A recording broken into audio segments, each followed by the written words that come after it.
Good afternoon, all. CamelbackTrading.org coming to you this Tuesday afternoon, June 23rd. We're looking at the market profile of the SPY ETF here on Window Trader. And another bizarre day. I had a good day. Weird day again for me. I'm not looking at what I should be looking at, which kept me out of some really, really good trades today, although I did end up with a good day. The gap holds, but we go out with a price probe to the downside. We end 11 wide. We take out the 2-week highs in this SPY, but can't take out the pre-market high, which was 7 cents higher. The ES does not take out its overnight high or low again. So the overnight highs and lows obviously been spread very wide, and the algos have gotten wise to them, and they've been front-running them, as somebody very smartly said in our trading room today. And he's right, because the fact that it's only 3% of the days that you don't get at least one of them, and it's become routine last week and now today, leads me to believe that these algos, they tinker themselves to their advantage. So that's something to certainly keep an eye on. Who won today? Well, the Bulls won, obviously. However, just like the Bears couldn't do anything the last 2 days, the Bulls had a chance to go get that weekly high, to go chop away at that gap from whenever that was, the 11th or so. Yep, June 11th. And not only failed to do that, but we one time frame down from the day's high. They held the gap, but not by much, and we one time frame down from the day's high. As far as my trades today, I took a short. I didn't do anything in A period, right? I was looking if we had traded high enough to the balance high, near the weekly high. I said around this level, H is high, somewhere around there, I would have gotten involved. We did not do that in A. I didn't get involved. B period, I took a short. When we took out, I'm trying to think when I took the short. Inside M range I wrote. I don't know why I wrote inside M's range. I don't know. No, I didn't. I took a long in, no, I didn't. I took a short. I'm looking at the other day. I'm telling you, by the end of the trading day, after speaking all day, sometimes it's a good thing I write these things down, but I'm looking at yesterday. I took a short when B took out A. Again, didn't get much out of it. It was a small win, but it was a win nonetheless. As we came back into range, got out of it. Again, I was kind of surprised with the indices so strong, we would one time frame down right away. But we did. Then I took a long in C period when we got actually above the opening and came back. We were one time framing down, but I took a long when we came back up. It actually turned out to be a decent trade. Again, it was small because we battled the opening the first 7 time frames. That's a lot. Usually, we've seen recently, the opening has been the clear-cut winner real early. You knew which direction the market wanted to go. Here you go, down. Here, up. Here, up. But 7 times. So there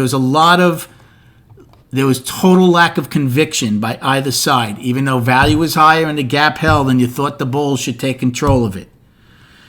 Then I took a short in D period when we got below the opening, thinking we would test back down below. I had some poor structure.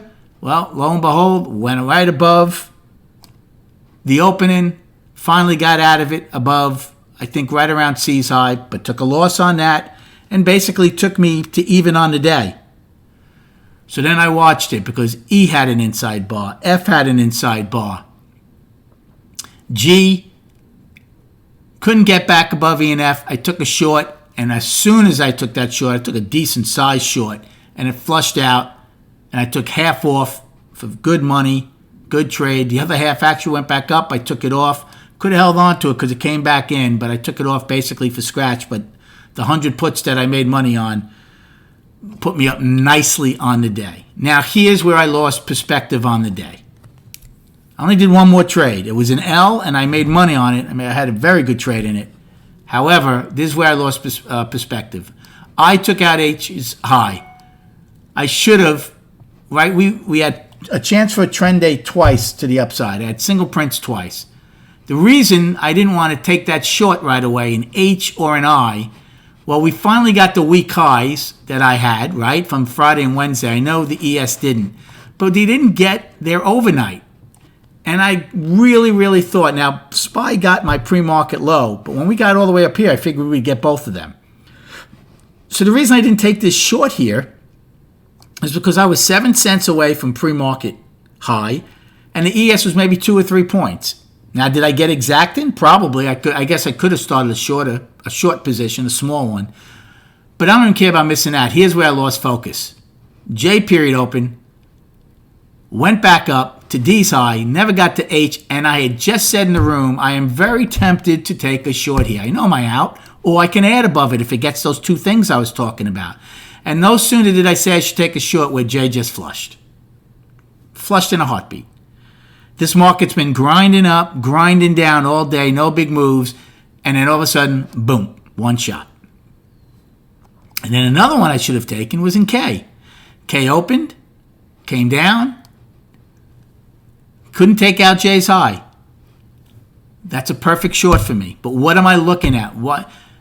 Again, I know my out. My out's J's high. You take out J's high, odds are you are going to get I's high and your pre-market and overnight high. But it didn't. And I was more focused on value higher. And I know trading value has served me very well. Very well. But value's higher, the indices are higher. And I just kept harping on the fact that they have to get the overnight. And all it did was kept me out of an excellent trade because it battled for a while and then finally gave it all up. So I missed 2 very nice short plays in J and K. So L open, L flushes, down below my value. Took a size call play at the time. At the time, I thought this might be our afternoon pullback low. I was looking for one because the indices were strong and everything else. Now, I wasn't looking for a home run on it. And I certainly didn't get a home run on it, but I was long 200 calls and made between 10 and 15 cents on them. And I was more than happy with that and got out of them because obviously we weren't getting much. It did go back to POC. I could have held on to get back to POC, where I thought it was going, but I didn't. I wasn't going to stay married to it. We were one-time framing down. And then M period, flushed out. Go out with a price probe. Now, price probes have been pretty much regularly rejected on the downside, but we'll see tomorrow. All right. Let's go over destinations for tomorrow. So on the upside, the first one will be C's low, which is 312.11. So we closed at 312, so we did close right below it. So 312.11. Then we have nothing until 11 wide at 313.50.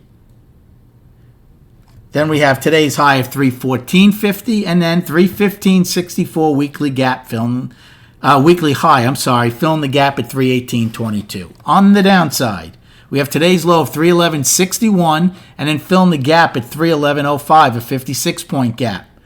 Now, if they do that, again, we don't have much. We have the afternoon pullback low from the 22nd of 309.30 and then 2 daily lows of 306.75 and 306.53.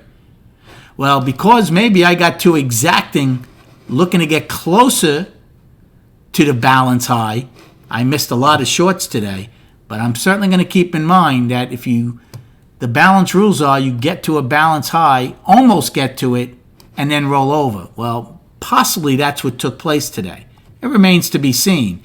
But I can tell you what, if we take out today's low and fill the gap, I would be looking for shorts tomorrow. All right. Let's go to the charts quickly.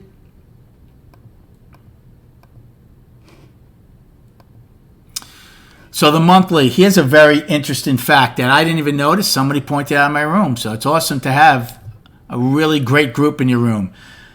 A's high today was 313.84. You know what 313.84 is, right?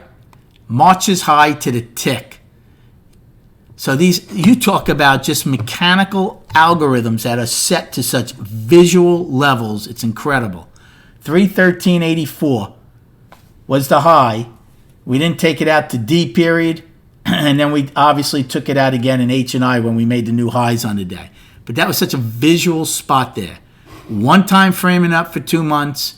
They would certainly like to close above it. but we'll see what takes place. We have another 5 days to go in the month. Weekly, still pretty impressed by the bulls. Balance to down, because we still haven't taken out last week's high, and that's going to be a very tough one now with the 6-day balance. But still balance to down in the weekly. And here's the daily. For me, it's just pure 6-day balance. Yes, we have a gap, but it's a balance, right? Gap is my main focus, even though it's not big. It's a 6-day balance.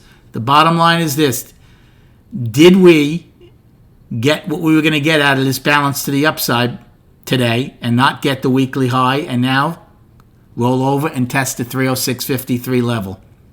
It remains to be seen. If we take out today's low and fill the gap, well, those are your next destinations, are those 2 days lows. So I hope you had a good day trading today. Have a great night. Come check us out at camelbacktrading.org, and we'll speak prior to the opening tomorrow.